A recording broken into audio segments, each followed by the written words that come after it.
Hei, hei tid, så det atter her vi en nødgen parti av Gjerstamal.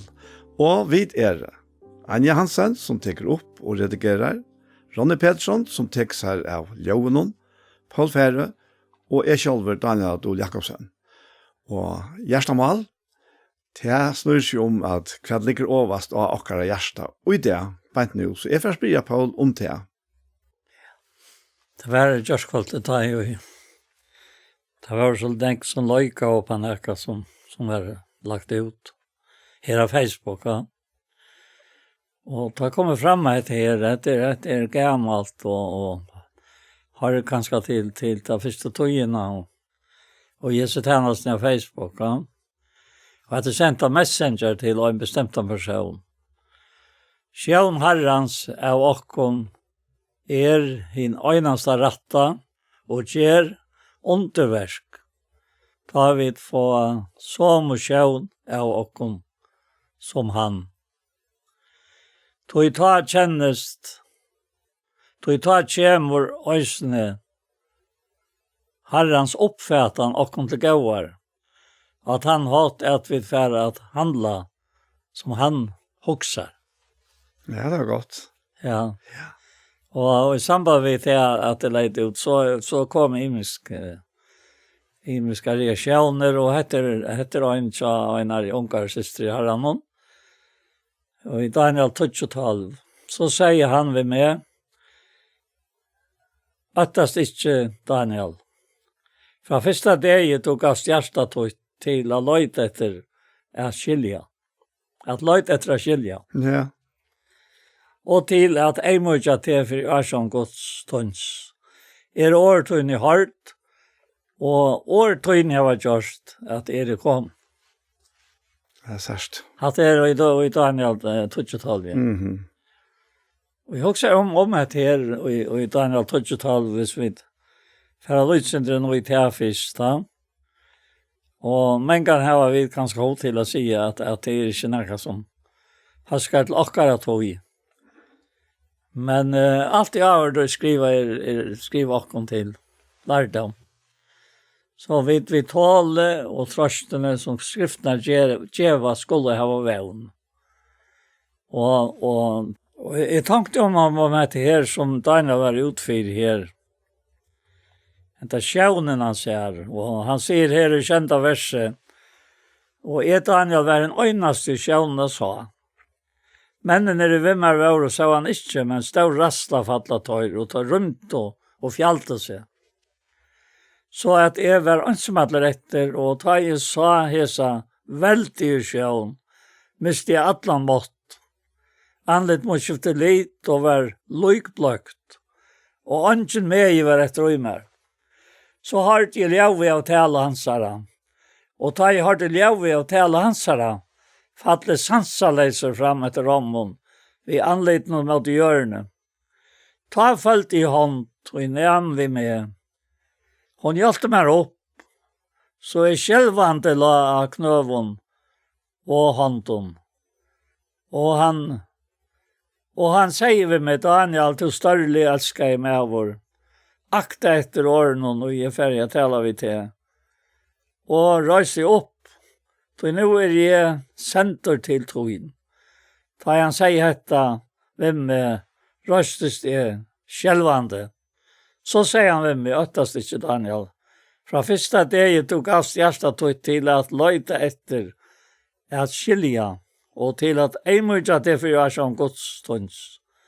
Det åretøyne hardt, og åretøyne har vært gjort at kom. Her kommer en øylig, her var en øylig motstøv mot at dette skulle hente. Daniel, som hendte han her. Det vi sjønene, og vi tog forklaring han fikk på sjønene. Og jeg får også om et her som stendt Jesus brev noen til siste kapitlene, vers 12. Det sterske herren og kraft veltesansere. Altså, nå husker jeg makkom. Ja, ja. Og kanskje til å lese til han. For det lykkes som man får et lite grunntale under, det største grunntale under, det som lykkes som vi sier. Ja. Ja, Efesos 6:20 og så gjerne, være stersk i herranon, og i kraft veldes hansare. Lete tikkun ui ödel herklei gods, så tikkun være ment a standa tikkun mot svika alopon djevelsens. Tukki okko stende bardein ikkje vi blå og hold, men vi tikknenar og veldene, vi herrar heimsens ui Jesu myskre, vi anta her ønskabarens ui himmelrommen. Færre tog ui ödel herklei gods, så tikkun være ment a gjøre motstå hinn unda det, og standa etter å ha vunnet sier av ødlom. Ja. Så det som vi er ui, det må vi ikke halta, være løytesvers til møte tog som Daniel var ui. Tog det var akkurat som og fortsatt der, som Daniel heier. Da han fikk åpenberingar fra han, og hesne Mikaela, hesne Iverangelen, som ikke kunde prate jakk noen motstående av hesne andre herre, som får en, no? Så hette han skjerme andre herrer, som er mot jakk. Ja. I samband vi tjänsterna alltså. Att åpenbara dårtgods i mitten okkara medmänniska. Ja. Ja, det är helt visst. Och jag också säger att det om att det här att sjön herrans av okkon är hin öjnansa ratta och ger underverk ta vi få som och sjön av okkon som han. Ja. Hur fer att här fram? Och jag vet att det skriver att och ut tøyene ta i självor var sannförd om att hvis jag inte fick sjön herrans är mer och i Kristus. Ikke er mer i halten nå, men er mer i Kristus. Så får mot antallet av lov halt. Og til løyter øysene, altså. Og så sattene, då kommer øysene herrens oppfattan og til gauer, og at han holdt at vi får handla som herren også. Ja, det er øyla godt, at almindelig godt. Jeg har alltid bare skrivet det til en person. Ja. Så i hesten her personen, han har ikke hatt samband med lunsje, som jeg tog til å suttje, annars hefte jeg meg ikke vidt her. Men nu kom han atter, og så har jeg møveløyga til at jeg suttje dørgripene som jeg har givet honom. Ja. Ja. Hadde jeg her, altså, nu City Church, ja, som mot antall i heima, og det har vært lengt åren det ble City Church, ja. Så her var vi et motto, jeg vet ikke hva man kan si, vi har ime sort ting som vi sier, og med annet så tar vi ofte om dette her, at det snur seg ikke om religion, men om relasjon. Hette her til at Herren ikke har det her underfulla samfellet vi okkona. I stedet for at vi ofta fætter han som om at han krever av okkona. Og setter krøv. Men det eneste han ikke, det er okkon. Ja. Og det er en veldig hoksan, altså. Men så langt som vi kan ikke halta til at han er bare ute etter at pushkokkon, altså, til å gjøre retta. Ja, men så har vi ikke så her fætene som du nevnte her, at du fætene som han hever okkon. Nei, og Det som han atler, ja. Og det var ikke koi. Tog at det verste er ikke akkara. Det er det. Det er hans her, Ja. Og det stemmer om Daniel her at han løyte etter å skilja. Altså han gav hjärsta sutt til å løyte etter å skilja, og at ei mutja seg for Asjon Guds. Og åren er hård. Ja. Altså, jeg har ikke endelig hokset snakk om hatta, ta jeg opplevde det til, som var min oppleving av herren. Ja, hvis han og jeg ikke rundt vi dvärr av honom och en organism alltså. Akkurat som en likam. Här han hötte och så det är så att ingen annan är likam för att styra. Utan han. Nej, Det var så det mest praktiskt tänk och i likam någon som är så underfullt att hötte styrer ötlån och färd till att hjälpa kvar nören, limenar och allt och igen lika med oss. Ja. Det är det som väl häver tutninga. Allt annat, det blir ju mannaverk. Om det så är okkara mannaverk, det är heller inte värst. Nej, det är lika mycket för att hvis det är vit som finner på att alltså. Hvis det är upprörande är vit och inte han. Ja. Det här och i det heter underfulla samfället utdjupast.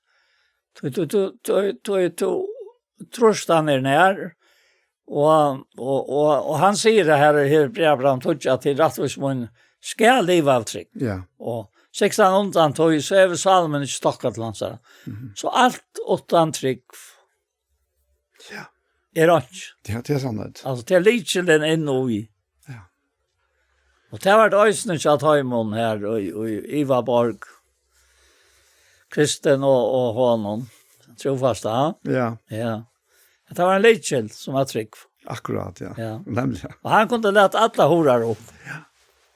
Och det där runt det som var öjligt håller vi sig här alla in. Det där så va? Ja. Men tack inte hinner inte göra. Det där brukt och trunna. Och hvis vi inte brukar trunna som vi där finns och inte nutja människan. Vad händer så kommer det skafte? Nej, det är bara täp. Det är bara täp. Ja. Det är sålast det är. Och jag har sagt det kanske inte förr att det här händer relationen alltså att det här samfället sambandet mellan och herran. Att det är det som man har en modern ord kallar för det interaktivt. Det är inte det att vi bara ska vara passiv och så ordnar han allt då. Det är så jävla tydligt här att man säger vi Daniel här som du läser att det händer något att Daniel börjar leta efter. Så det är helt nästan. Ja. I helt ösnet här så reaktioner i Faja och Facebook och inom Messenger och att man tändrar via skriva ett lätt annor för jag har angått det finns några attor i samband med Hesberg-verserna som jag skriver för några så igen. Nej. Får jag ta li här bara. Och nu lägger Herren mig in till det attor och nu är äckligen näckvariation. I samband vi ända då är det bara sannolikan som vi tar framför och ner. Ja. Det är akkurat det här som ligger ut i eisen att du har sagt att vi en person och synar tog och kommer så nu och vi vill sakra tillvilt men det är inte tillvilt. Så kommer fram att efter och du just själver kan du just vita om du bara leta lite och för att göra eller om du så handlar aktivt och leta för utlötsla och skapa siktning här. Och det märkliga i hans här är att netto det som är lägg ut från ögonen som ögonen för barens havn och skriva i tillmån. Det är det som är lägg ut. Allt det här är samband vid det som hesen uttrycktes. Som är tåg och rotta i det för det mest personliga som vi har haft samman. Som inte kom öron vi, men fick jag lycka väl ta fram att utan att han avtog över, men han sände att må in. Alltså. Och det är skammast inte veta att det är så gott. Att han finns ja. Och det han nämner då. Så att det är inte kedjereaktionen på det öjna som nu öjna kom fram allmänt. Nu kan det bruka hit till det som är det vi på att alltså. Ja. Det är rätt ja. Ja. Det är alltså vi vet hur det är bär i heimen och tjåkon och ästne i dagligen samskift med människor eller kanske sälja och arbetsplatser där. Hur ser atmosfären? Hur ser tonen? Och jag har haft flest imsk arbetsplats och jag har haft gosse 3 allmän arbetsplats. Och det sista arbetsplats jag hade innanför allmänna, det var Sjömansskolan. Och det var ett helt fantastiskt arbetsplats. Tror att det var så god vi skifter i mitt. Vi var kanske 20 lärare och starsfolk tillsammans. Och det var inte vi klicka av något som helst. Och vi hade en stjåra som då så helt omätliga väl att bruka okkom, men alltid att tacka avgörarna själva och stanna vid henne. Men det skapade en sådan innerlig stämning att vi var som en familj. Och det är så omätliga nekvärst. Och här kan vara en arbetsplats på andra maten. Det är ju helt en standard. Och inte vara av det, och det var så heldig att det kom så stora bröjtingar i byggnaden att det lyckas som får sånt. Men han gav att tøyen här alltså det var bara så största. Och det har vi huxat om att det här vi relationen, alltså hur är det relationer till och mellan människor? Mellan kone och man, så dömes mellan föräldrar och barn, mellan syskon, mellan starsfällor. Och så mellan folk vinner och folk de möter. Och kanske vinner är att ta mest vippräkna till att och en heim är att tåla från annan kjalt om det kjalt konkur som man säger som präster prätkar.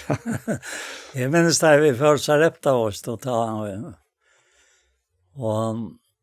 och så hörde jag om ta stjåran och som gör det snällare ett lat här. Ja ja. Ta med åren. Oilvind. Ja. Oilvind, ja. Att så Donald han var akkurat inne och snär som tog vars nu. Ja, han förelägger så inom mannen ett lat som var på så innan planer och så gav han upp till tar att jag så att det om det kan göra bättre än det då gör. Alltså nu får han in i hjärtstaten. Ja. Och här var ofta tävla så förankla att det blev helt nämnt att göra det. Och han var ansmatler och han gjorde akkurat som hade öra göra. Jag kan säga det hit.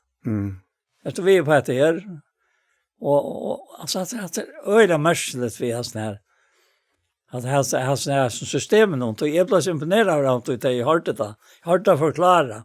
Jag har en som jag upplevde det. Och jag tänkte om att det var så repta. Du är omkatt du får närvarande ötlom. Lika mycket. Hur det är och inte är. Och så minns det en natt. Här som vi sväv och Annika och jag och så var det fan ny efter nylöpning. Vart vi åker kammar. Ur kammaren här uppe. Och det var en structure som hette det. De tog väl ha det spännande, ja. Och jag har sagt vid nattavakterna att jag skulle se mig från Vistavär. Och inte fyra dagar sedan jag själv. Och det var så färre om bygderna och inte se när jag fyrt kom ner natt. Så var jag så där med det. Det kom ner natt. Och jag minns att se skalv och så för ut i koltan här. Det var en hästlevet lockart. Och Jack Oman väl till ner i Drangenonen och också om vad skulle jag säga och kom tankar om how det näka äta. Säg Jesus. Ja. Men Jack Oman och äckliga pejbrand och är det svensker och ja, jag kom lätt att konfera folknarna. Han gav en bita. Ja, och så för den i kvartsen och så kom allt det både som jag är också om. Och så pratade jag där och förklarade dem så blev kanske löjaren och den bästa löjaren som vi har haft. Han ja, till flera år sedan han får en klar han ett nöker. Och han är alltid klar så väl dröngarna och skulle tidigt göra till att han var glad för visst han nu synas för han så var det glädje för det att de gör den där turen och lärt detta som vi vill lära det nu att alla för väl nökt och klosatt. Och hej då vita hur väl det rikar. Tar så för och i så färd tippar och vask vi nattavakna till det var förstöras inte så kommer han nog efter det. Och han kom efter och så var allt gott. Ja. Alltså men kvar fick starta från du fick starta från hötten hon som man tar sig med Jan. Ja, ja. Kvar fick Daniel allt att det från hötten hon som är över ötlon. Ja. Och till här och jobb att passa så väl att det sarran är vurstamor. Och skotcha det ett vit. Här så bergar. Ja. Ta det rycka samman. Och det gav oss lite spets på sjur. Och alla glada och nöjt. Väl nöjt att säga.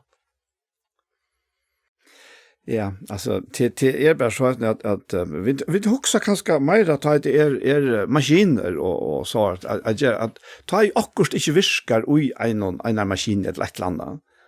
Så är det som oftast en liten delar som inte viskar. Ja. Men det är att allt stäcker upp. Och så finner man han. Men det är så också om att det här som är samkomman likam Kristus är det. Kyrkjan vet eisen sagt da. Vi brukar bære i heitene. Altså, hvordan nekstare tøytning hevet ikke at alt virker sammen. Og hva kan jeg gjøre? Hva kan hver enkelt jeg også gjøre? At det eneste jeg kan gjøre, det er at anse etter min egne relasjon vi har. Og ta i hånd fungerer, ja, så det går. Så fungerer en eisen vi, her der fungerer ikke hinnom. Men hon fungerar inte samma vid timon som inte är i sin relation vid Herren, att det är personliga, dagliga, kärleksfotla, det här som han säger, jag kom att nu tankar om det här, han säger här i Psalm 32, och han börjar ju via säga hur ringt han har haft av David, till han har missbrott sig. Men så sier han særlig at han finner misbruk og fyrtje og sinnsynne fjalta, særlig at han med over herren ikke tillåkne misgjør, og som ikke har svik og i andasøynen. Og så fer han i til vers 8. Da sier han, jeg skal lære til, sier herren vid David, og vise til veien og du skal genka. Og så heter her, jeg skal legge til råd vid at hitje at. Alltså han det här egna kontakterna som faktiskt avgör allt. Och det är han relationen som har alltså han spelar inte efter om vi är fullkom. Han spelar inte en gång efter om vi uppför oss fullkom. Det var ofta det som är sett som trait att vi skulle vara fullkommen. Og vi skal oppføre en fullkomme, at til et skjeit for Herren kan, nei, det er det ikke.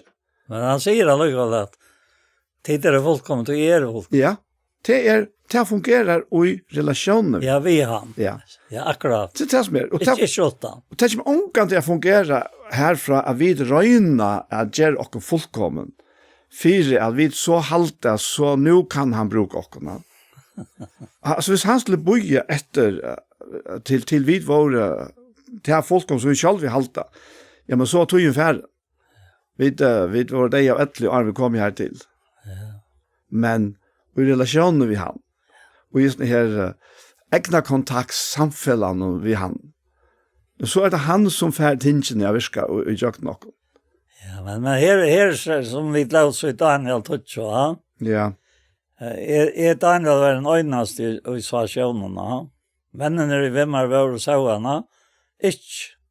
Men stod rastla for alla tøyr, så rundt og fjalte seg. Så at jeg var ansamhatler etter, og ta jeg sa jeg så veldig sjøl, miste i alla mått. Andligt mot skifte litt, og var lykke bløkt, og anken med var etter og mer. Altså, nu er anken etter av hånden. Nei. Og så sier han, så hørt jeg leve av tale hansara, og ta jeg hørt jeg leve av tale hansara, fattelig sansa leser fram etter rommen, vi anledene mot hjørne. Ta falt jeg. Ta falt jeg. Hånd og nærm vi med.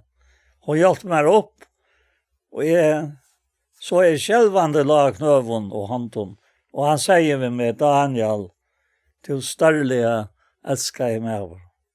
Akt etter åren hun er ferdig å tale vi til, og røste opp tog nå jo senter til tog, til han sier dette, vi med røst seg skjelvande. Og så sier han dette, vi med øttast ikke Daniel, fra første dag jeg tok avst hjertet tog, til å løyte etter å skilja, og til at en måte til for Asjan godstøns.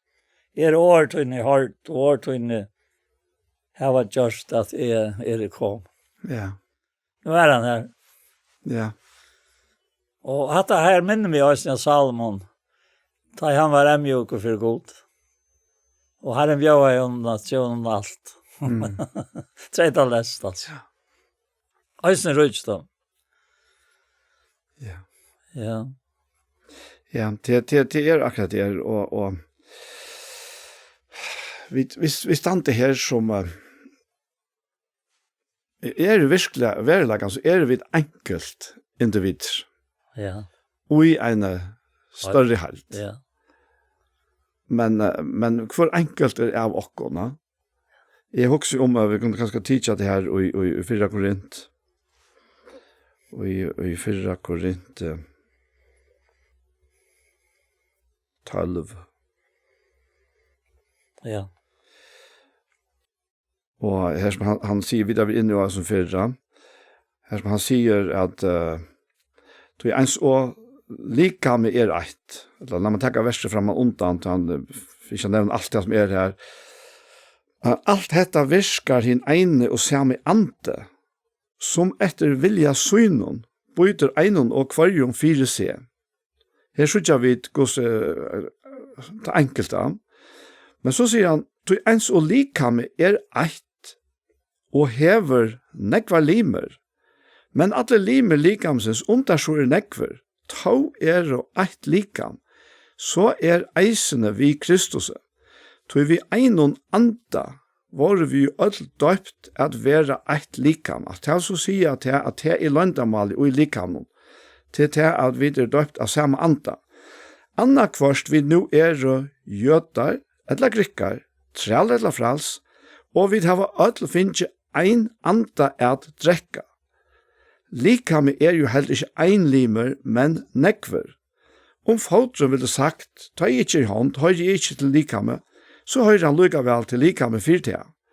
Og om øyra ville sagt, ta ikkje eia, høyre ikkje til likame, så høyre til lukka vel til likame 4. Vær alt likame eia, hvert vær ta av hørnene. Og vær alt hørn, hvert vær ta av lukten.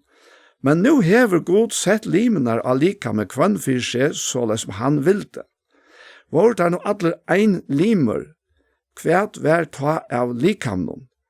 Men nu nekver limer og best eit likam. Og så får han en himvein og sier at, nu, han først nevnte seg som sier at ta ikke så har jeg ikke til. Ja. Men nu får han inn og sier at eia kan ikke se av håndene, men tar det ikke. Og lukka lut kan høtte se av føttene, men tar det ikke.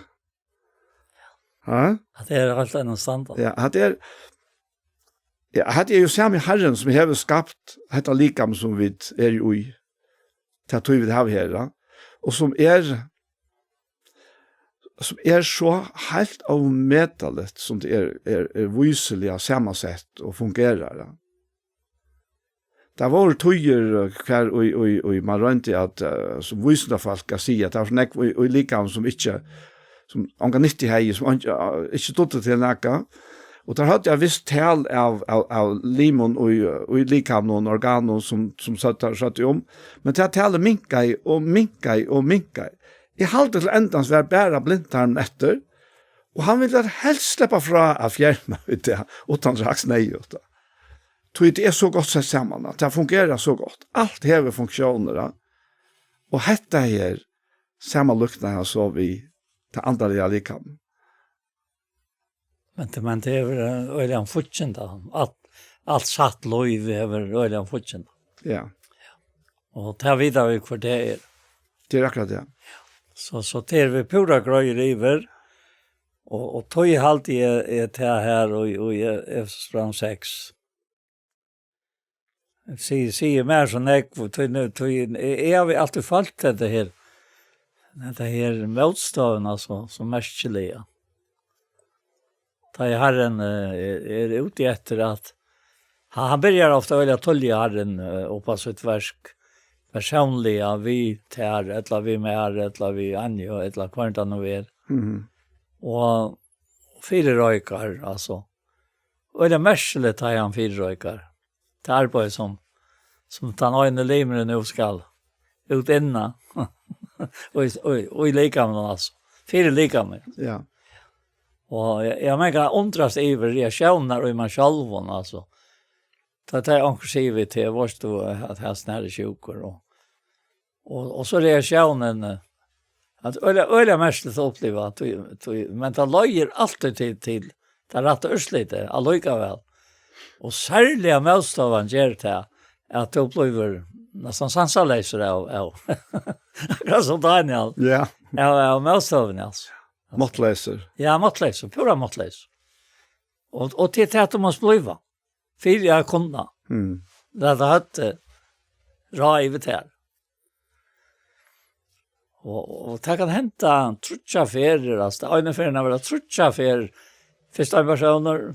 Och så kommer snett jag också ner. Och då spelade det en EFR. För självor. Så har det snett uttryck. Och så att för en person samma kväll. Ja, men är allt människa färre alltså. Är inte vänner vid det här. Du är förvånad vid det här. Och så att det säger för mycket rabbar och inte samma och så kan grön hela vika. Men det som är inte visste och som har inte möjligt att veta och det här är helt inte svårt. Det är att dessa personer i bie det samma kvällte herran om att sända omkran. Jag löjer sig innan vi livsens. Han är bie. Han har fortalt det för sin husfart. Att omkran komma. Och dessa personer kommer inte för en kvällte fyra han får nyer. Jag får vittjer. Så nervt var det sammanpacka. Inte så. Ja, jag kan gott säga, jag har nämnt detta så ofta, att jag spalade kärnlöjt där jag ringde till den första personen och säger vem är jag. Och till säger jag att och kvar är han nu och jag kvällt är han höj med morgonen i Danmark. Alltså. Ja, vad ska jag göra detta? Och sådana affärer? Det var inte den där som skulle vara. Alltså, det är helt otroligt alltså. Nej, ja, helt akkurat han där Lassland är så stor och tog att vi vita att vi kunde onka avskan själv ha haft att det. Att det kan bara vara han som leder fram. Ja, akkurat det, ja. Och han säger Aren här och så är han väl stark och i Herren och klart väl så som till läs. Tutsinta vers och i satta kapitel i Efesierbrev. Här säger han allika väl på ett Aren alltså. Eller gripande alltså. Han säger vid trälen här. Akte herrar tycker efter hållt någon i ött och bivran och i ögnfalte hjärsta tyckare. Som värda Kristus. Alltså efter trälen är tagit av. Som han skriver till. Ja. Ikke vi ägnat hennes då. Som tar och vilja vara människan till viltar. Nej, jag ska inte vilja det. Jag vill att de till viltar. Till självs är en vänmänniska. Men som tjänare Kristus så tid av hjärsta gera vilja Guds. Och tjäna och gåvon hova och så tid att du tar herran någon och inte människan. Nu bröjtes fullständiga mynden. Det är herren där gällt. Och inte så är. Och tjäna, ja, inte människan. Tid vita ju att det gåva i ögon och kvarger ska han få attor från Herren. Ver han och trälor, ettla fralser. Nu är vi här. Det är frals. Tid vita ju, ja, och så säger han vid herranar. Ger jag samma hatt vi tar och lät det vara hötta. Tid vita ju herre är tar och tycker i himlen. Så honom är inte mannamon. Och så gärna vara stark. Ja. Att faktiskt öjligt sant att här sätter han trälnar och herrarna akkurat lika. Akkurat lika, att lika. Ja. Det är inte mannamon. Nej. Ja. Och först och ut i heimen. Och nu är det så stort av honom och han rönsar allt det här väck. Och på en helt otrolig märklig mat. Och så först och pura hjälpas läser. Men ta ju sikningen långt här åren. Tog att han som då kom till hej förklara så innan. Ja. Att han för att komma och skulle till han och stanna till skammar till sista kvällen. Och så som en dotter här i husen säger för mig att kommer angen kvällt så vart av onkeln och pappa för 9 år. Och så har jag sett mig en stål i kongen i hitchat och uthårna vita vart det var. Och nu kommer to in sig. Vad gör du då? Nej, ta för det sång. Ja, kvöj. Ta hon känt ja, isne. Det var med åren. Ja, ja. Och att det är i forsa. Att det får då 3-4 år så igen. Och då har vi inte varit 5 år alltså. Men bara det här till Herren. Ja? Det sätter vi här rabatten. Johannes är på till Herren. Ja. Jag känner vara här på en väg. Han gör det sig och han kunde inte komma fram för Herren alltså, så som han sa ut. Han började också om det naturliga. Till Herren. Jo, en spurning på vad är det Arne eller Attan att du har varit som bibelskolan som Clifford fick, ja? Nej, detta var och tog förlöpen. Ja. Det hände så kött alltså. Allt hände så kött. Sommarfår och heter det början av leven. Och det är för hem från leven. Och det var åren skolan började. Ta för det efter vid. Och det var kött 18 här. Det är samma häst för det 8 veckor till Pembroke Vales. Ja. Som Clifford är be med fär. Och jag har lagt mig alltid rättes. Men jag får bara Västervall nere i Grimsby och så kom jag en äldre vimmar och vi kartade oss ut i Pembroke Vales. Vi och 2 systrar i herran här i New Tribes, det var här i Grimsby då. En öronstånd nu. Mm. Ja. Och att Herren gör det här, alltså, det är då vi släcker förklara att jag upplevde det inte. Jag var en öjliga, alltså väldigt äckligt i allt öjliga väl, och då det väl är avduka vad var äkta och vad inte var äkta. Tämnes det, men det är ju inte vedgär. Men jag gjorde det alltså, det var naturligt för mig. Men här må så näka och mättliga gott det var. Kommer med det gåvar, eller herran till gåvar. Så tog han säger med Clifford att och i samkommen någon som tog erst. Jag har inte funnit som höjt han har annars nu över sig. Han har ju snäcklat. Ja. Och tog vill han ha med här. Tog här var så imus tryckvand. Och det upplevde jag just. Öle imusk men allt tryckvand. Ja. Ett likam. Ett likam, ja. Ett likam.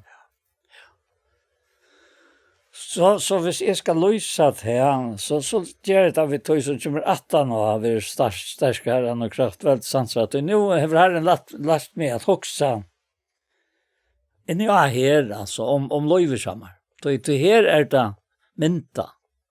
Och i snåren hon där som anten. Det som anten tycker av va. Och gör det vant ja. Och han säger här säg 16 dörren och lite omframt allt detta själv tror den när vi honom skulle tid vara menta slötsa alla glödande pojlaren sånt. Här kommer så till som Daniel upplevde. Nu kommer Herren i mentena. Ja. Det är sån här en som näm och en som gör det och allt det här sände på Herrens. Och så mer var det så lösat. Jag var kommen här till. Jag sa väl alltså. Målstövna, och det väl. Och därför var det harst. Jag tog inte råkna ut Gustav, men så tänkte jag lästa nu. Och så tjät det här. Sägen det var. Tärtje tjalen frälsen är svår antans. Som årgods. Biande i antan, og kvar jag tog. Vi atlar i akatlan og bøn, arvesen og tog. Og alt er avhaltande og biande for ötlun inn og heilova. For mer vi, mer skal være given år. Ønskjene vi tarva det morgen. Ta i lete av munnen. Så vi derved kan kunnkjøre lantarvann evangeliums. Ja, ta vet jeg. Ja. Og så sier han at jeg skal tala vi derved om det så det som er øya tala. Og du kanst ikke i en vidjenar tjenast vita hva du møter. Nei. Aren. Nei. Du var pura så satt vi ferdig til en prøyskiven. Så du hever ikke nækka som du framman undan. Hever petta saman, eller sett saman, og hetta skal sige og ikke hatt, og hetta må ikke sige, det man passer på av. Det er vekk. Ja. Det må vekk. Alt er vekk, og det må vekk. Ja. Hvis evangeliet skal komme inn. Og tog er det her så nøyt, det blir så nøyt i møgn og løyve. Hvordan skal jeg vite at det er biande i andan? Ja, men hva skal du vite da? Du er biande i andan. Du er stå i andan. Lät nu opp og være i andan. Ja? Så. Akkurat, ja. Det gamle som er vokst opp sammen, så er det appbordet. Det setter ikke ætbordet. Appbord. Du visste akkurat. Men du er ikke rønt da. Nei, jeg husker at du sier dette her om at alt det her må vekka. Ja. Vi kunne ikke utspekulere her oppe, ja. Nei. Og at dette her bivande affærer. Ja. Det er faktisk akkurat som ta og har en kattler Peter ut ur baden. Ta han sier kom vi gjerne. Affære ut, som man sier, ur komfortzonen tjasere, og trekke ut at det ikke bare at det er ukjent, men du veist, det er kjent for deg at du sakker det. Men på året fra Jesus så fer Peter allikevel. Han sier kom, ja. Ja, han sier kom. Ja. Og onkel har sagt at vi er øyla kjøtt å legge mest til at han sakker. Men du kan ikke sitte på tammaten at Peter gikk tverfner av vatten. Så Jesus er neivann borgen innan trobaten. Men det er ikke på Jesus og rå på han, altså. Kallar han. Og oppdriften er han. Ja, han er oppdriften. Han er oppdriften. Ja. Til han gjør det er mulig. Ja. Det er ikke fyrir han, no? Det er godt er alt mulig. Det er det som er det. Jeg minns godt jeg hørte ja, nu navnet akkurat vekk. En kjent godsmann som taler jo en større møte i Oslo. Og ta sier han etterpå her at Peter Jack omgatt av vatten. Og han jekka årene fra herrene. Og til det. Og til månedene. Vi kunne ikke genge av vatten. Året jekka vatten. Ja, og han er jo året selv. Ja. Så bare var i årene. Ja. Og det er akkurat det i seg støvnen som du lyser her, tar du først pandamatene. Ja, det er omøvelig. Ja. Det er omøvelig. Det er omøvelig. Men vi sitter helt ikke her og spekulerer frem og undan hva vi skulle ta oss om. Nei, men det er det som hjelper meg så vel, altså at få myndene fram, hvordan jeg har en arbeid. Så han har jo rett å like med. Ja. Hvor skal han ikke slippe arbeid, vet du? Det er det. Hvor skal jeg si noe nøy? Det er akkurat det. Jeg har myndløk å si noe nøy. Det halt det över en väldigt medlöka i lika med någon. Och jag kan gott göra det halt någon. Men jag kan inte säga jag antar och jag halt någon. Ta bestäm. Ta släppet ut där själv. Då är det och i honom. Och det värsta är ju halt någon. Så måste låta apporn vara i halt. Nej, i andan. Läta det. Ja. Jeg husker at det her er i Efesosbrevet her som faktisk i 4. kapitlet som teker atter ui at det her som vi leser ur 4. Korinthalva.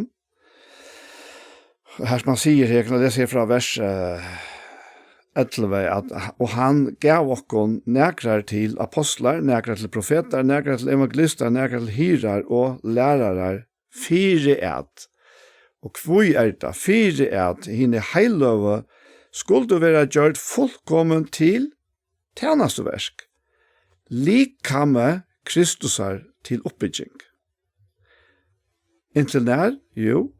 Inntil vi ødel vinner fram til å være eit ui trunne av sånn gods og kunnskapen om han, til at være fullvaksner menn, til vakstarmarsk fytlingar Krist, så skulle vi ta ikke langt over bøten, og lade dem kasta og reka hier og hier av hver langt oss vinte, tølt av snilt og menneskjon, altså lumpa av snilt og menneskjon, vi svika brøkene vittlenar, nei, sannleika noen, trygg og i kærleika skulle vi da atlan hatt vaksa opp til hansara, som høtte Kristus, og så kommer han atter til det her.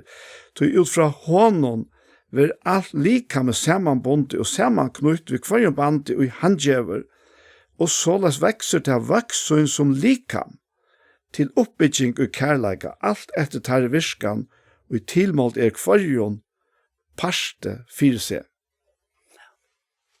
Det är det. Ja, hadde jeg planerna.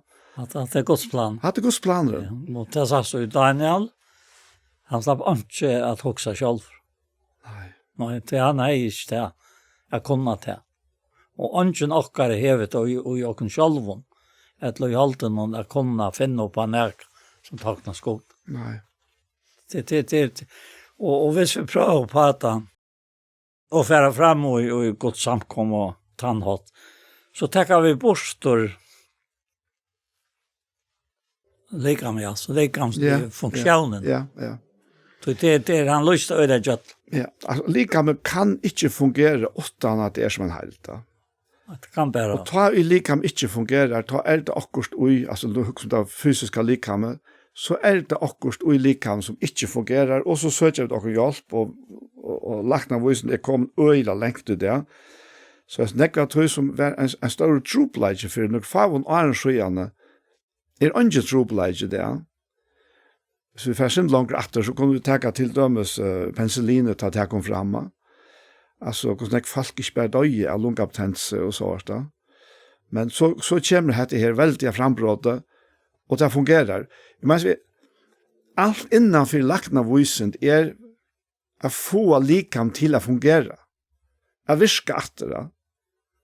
Og dette til likam som han så ser man lukner oppe vi. Og at likam kan ikke, altså, likam ikke fullkom, som han nevnte her, Johanne. Du kan ikke avskrive en parst av likam, og si han høyst til. Eller for hinveien og si jeg høyst til. Vi har så hjertelige, innelige bruk for hver nøren, og bruk for ødlån limen av likam. Det er så hoksar om fortjen da, hvordan han var lust og attana, det som du leser i Østbrand.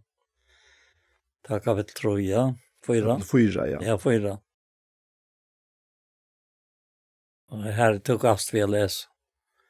Det tog fra honom vil at likam sammanbund til sammanknytt. Ja. Det var en band i handkjev. Og så løs vekst av voksen som likam til oppbygging og kærlek.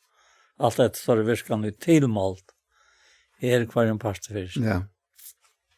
Og så sier han, dette sier til å vittne, og i herren om at de må ikke langt liva som høytningene liva. Det er taunløyga sinnesvins. Det er alltid tømt. Det er skralltømt. Og hvor han lyser det såleis, tog tar blinda i hoksan søyne, og gjør det løyvikos fremmande. Hetta stanst av vannkonløykan som tar liv og i, av til hjertatarre for herre. Bara man iverför hatta alltså självan. Alltså det är för själva. Det är så rätt bara tanke. Ja. Tar här ju känsloläse gives upp till skamlöse. Så tar det här sjuk och driva alla åransk. Och så kommer det att befriande. Men tid av inte således Lars och Kristus. Så satt som tid av hörst om han. Og opplærd i honom, så det som sannlag i Jesu, at vi var kjent abbore tikkara, nu som datter. Og av vår skulle det ikke av et gamla menneske, som var spilt vid arande list. Enda nu just i andre sinnestikkara, og lette det kunne øye et nødja menneske, som skapt etter god i rettvis høyleløyga sannløygans. Lette det av liktene, og tale sannløyga hvor vi masta så inn. Vi tar vid og for annars limer. Vera tid så sint ikke, lat ikke sjælna sette i vrøye tikkara. Og gjev ikke djævlen noen rom. Ta noe stålig hever stjæl ikke langkor. Men arbeid helter og gjer vi hånd og søgnen til som godt så han kan heva nækka djeva tog og i trønns. Og angen avløygelig tala kom tikkene av munne, når sløyg som gav til oppbygging, som de tarvar så de som høyre kunne få en nøye ved henne. Og gjer ikke har andre gått sorg, honom som tid var og innsiktlig ved inntil endeløsning av deg, og så kommer han inn at det som verre og verre og verre. Varsløyk og innsyn i alt det. Ja, men enten øyla gåver. Ja, enda det også. Vær jo et handsted, gå kvart vi anna, miskunnsån, så tid fire djeva kvart øron, eins og god hever fire givet tikkon og i Kristus. Ja. Ja, jeg husker bare til her, Paul. Han sier, «Angel avlukkelig tala komme tikkene av munne, nei slik som gav til oppbygging som nu tarvar, så de som høyre kunne få nøye ved henne, og da nesten sier, «Gjer ikke hele andre Guds sorg, hånden som til innsikla vid endeløsning av deg.» Og hva det som gjør hele andan og meira sorg enn ta i vid nøyleis? Ja, det er ikke som kan gjøre han så større sorg som å være nøyleis. Jeg tykker alt sånn, alt det som han har nevnt fra man undan, Ja. men her endrar han faktisk. Ja. Ja, det er utroligt, altså, det er man... Alltså så spärkelig och har en på 5 och lagt mig noja till. Det varst Paul att pröven är det här som säger hur du ska leva. Och att det kopplar det ordentliga till det som du är. Ja. Anten han teker och ger till livande ut här. Och sen är skapningen här sen. En den organismen hos hast. Alla stedene her som hon er virksom. Øysen er øynom. Du er rødt lika med og rødt lika. Sarsta og i okra lika. Ja. Du lika med jo mynten. Og på størløykene. Ja. Og i hos skapene versk. Og bokstavelig så vi som tryggva, så vi hans her lika. Vi der. Og han er jo likamlig affæren til himmels. Så han likamliga gjør ikke under av gjørende, utan vi heile andanon, og vi gjøkner de som hans her likam. Så gjør han under i det av gjørende. Og det altså alt det som kan huksas da. Og det veldig under ta i nøy hans her ver brett ut til dess flere, som han sier, Senna Korinta. Det er jo det, og alt handlar om det. Alt handlar om det. Og det handlar, som vi leser om her, Jan, om at likam vil byggt opp til tjenesteverska. Men også der til det som har hatt det. Lyka ringt vid det som vi tar det godt. Også som det. Ja. Som loja, forfylsing og pøyning og deia og alt det der. Och det kanske är då mer glad i Herren än vid. Det är ju inte. Nej. Och han. Nej. Det säger det 61 sant att jag man vet att det är Jesus. Är som ofta Jack mot den räkna ta och väger är anka. Sanna glädje fick. Sorst och bakst det här sanna. Att jag glömde älska till.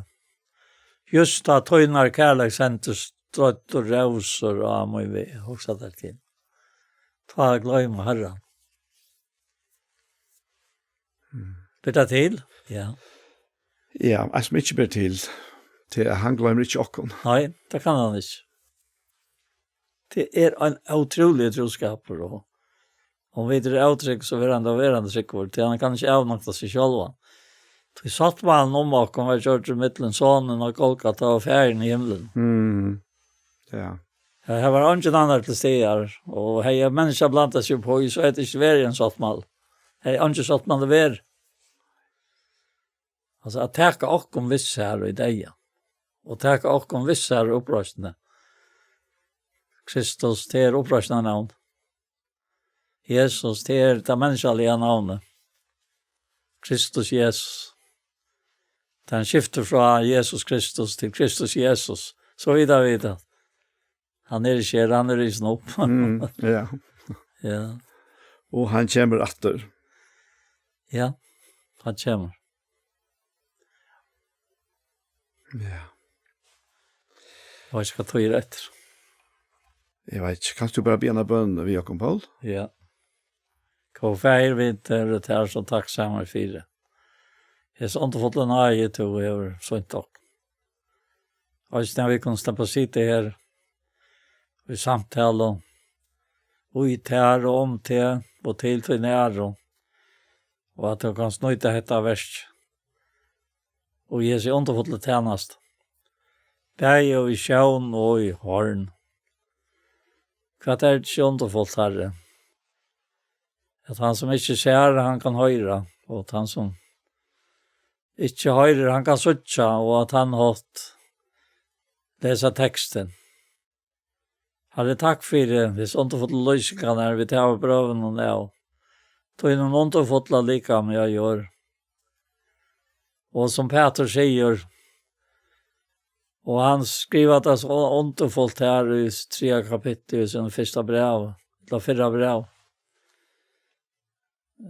At det går noe elsker menn tykkere. Og han tar seg om tar menn som ikke vil jakta året. Så til 8 år kunne de vinne tar. Og hvordan skulle de vinne sine menn? Vi er som dolta mennesker i hjertens.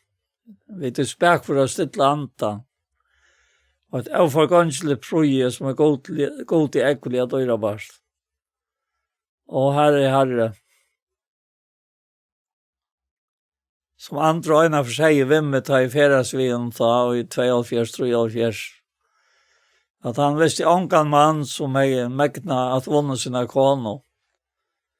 Men han visste nekva kvinner som hadde likt sine menn oppa haksta støy i løyven og vi sine abbor. Vi er som dolta mennesker i hjertens. Vi er spek for å stille anta. Og dette er det herre som vi her minnast. Det er veldig avmarsingarna og vi vet hava som menn. Som tog vil hava av være herrar. I vrakra konen og i kærløyk og omsorgan og atlan tog som har det til. Men tajda stendet til at vinna herre så er det her som enkan. Vøyre, betre. Ekna er at du tar kjenna hva det er at bera bøtt. Det kjenner hva det er å få deg inn i den høymen og takk seg av dem. Og på en måte så har vi menkan ondrast og steg i oppasleiser. Da jeg har sett ondre. Og så er dette ondre. Så tror vi gjør så menkan større enn alt det som vi kunne skåa gjør. Og derfor har vi så ikke suttet for en vidt. Er det her som to er.